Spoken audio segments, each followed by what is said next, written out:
আসসালামু আলাইকুম। বিশ্বকাপের প্রথম পর্বে খেলা শেষ। এখন রাউন্ড অফ 32-তে কারা কারা উঠছে এবং আমাদের পছন্দের দলের প্রতিপক্ষ কারা তাও কিন্তু আমরা এখন অবগত হয়ে গেছি। এখন আমি বাংলাদেশের প্রেক্ষাপটে যে দুইটা বড় দল আর্জেন্টিনা ব্রাজিল তাদের রাউন্ড অফ 32 নিয়ে আমি আসলে কিছু কথা বলতে যেতেছি। যদিও আমি আর্জেন্টিনার সাপোর্টার, আর্জেন্টিনার পরবর্তী ম্যাচ 32-তে গিয়ে পড়ছে হচ্ছে আপনার কেপো ভার্দের সাথে। কেপো ভার্দে অনেক অনেক বড় টিম না। এখন যদি আমি লজিক্যালি কিছু বলতে চাই তাহলে কেপো ভার্দে অবশ্যই বড় টিম দেখে তারা বিশ্বকাপ খেলতে গেছে, কিন্তু ভাই আর্জেন্টিনার সামনে তারা বড় টিম না।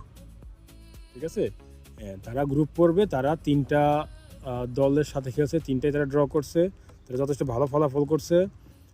তারা স্পেনের মতো শিরোপার দাবিদার তাদের তারা ড্রতে ঠেকাই দিছে, দুইবারের চ্যাম্পিয়ন উরুগুয়েকে তারা ঠেকাই দিছে।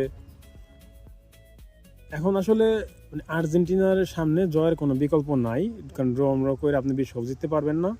যেহেতু রাউন্ড অফ 32 খেলা আপনাকে জিততে হবে। আর প্রতিপক্ষ যাই হোক, প্রতিপক্ষ যদি আপনি ধরেন ওই আর্জেন্টিনা, ব্রাজিল, এদের প্রতিপক্ষ যারাই হোক, বিশ্বকাপ জিততে হলে আপনার সবার সাথে জিতার মনোভাব থাকতে হবে, সবার সাথে হারাইয়ে আপনার বিশ্বকাপটা জিততে হইব। তো কাজেই আর্জেন্টিনার ওই সহজ প্রতিপক্ষ না কঠিন প্রতিপক্ষ এটা নিয়ে আসলে ট্রল শুনে অভাব নেই, ট্রল করে অভাব নেই। আর ব্রাজিলের যেসব ভাইরা বলতেছে যে এই জাপান অনেক কঠিন টিম আর্জেন্টিনার তুলনায়, ভাই জাপানে পর্যন্ত অনেকবার যে বিশ্বকাপ নিচ্ছে বিষয়টা এমন না।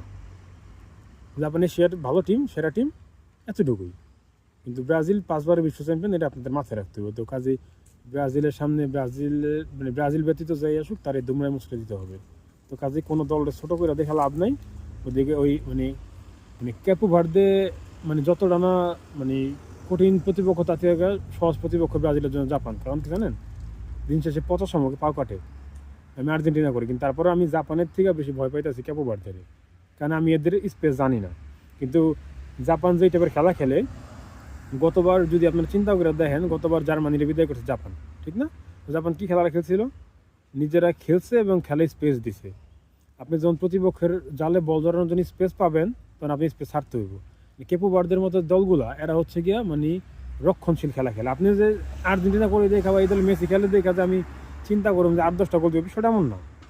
যদি ওই দিন কেপো ভার্দে যদি স্বাভাবিক খেলা খেলে তাহলে ওরা 4-5টা গোল খাবে শিওর।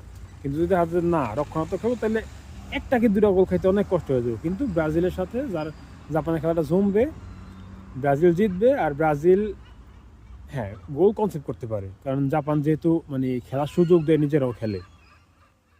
তো আমি চাই যে বড় 4টা 5টা 8টা দল অন্তত কোয়ার্টার ফাইনাল খেলুক। সবাই ভালো থাকুন, আসসালামু আলাইকুম।